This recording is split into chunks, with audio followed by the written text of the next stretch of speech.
ఈరోజు దేవుని వాగ్దానము, నేను మోషేకి తోడైయుండినట్లు నీకును తోడయ్యుందును. యెహోషువ గ్రంథము 3:7.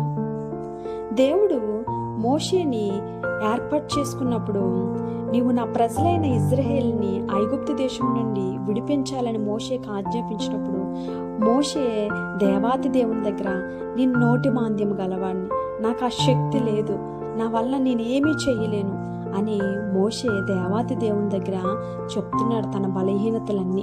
కానీ దేవుడు అంటున్న మాట ఏంటంటే, నేను నీకు తోడై ఉంటాను, నీ ద్వారా అనేకమైన గొప్ప కార్యాలు నేను ఐగుప్తు దేశంలో చేస్తున్నాను, నువ్వు వెళ్ళి అక్కడికి వెళ్ళి నా ప్రజలైన ఇజ్రాయేలుని విడిపించు అని మోషేకి ఆజ్ఞాపించాడు.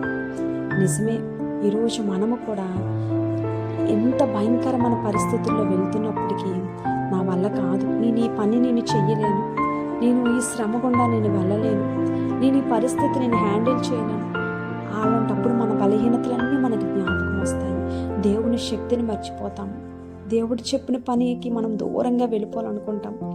కానీ ఆ రోజు మోషేకి తోడయ్యున్న దేవుడు, యెహోషువకు తోడయ్యున్న దేవుడు, నీకు నాకు తోడుగా ఉండి దేవుడు ఈ మాటలు దీవించి ఆశీర్వదించును గాక. ఆమేన్.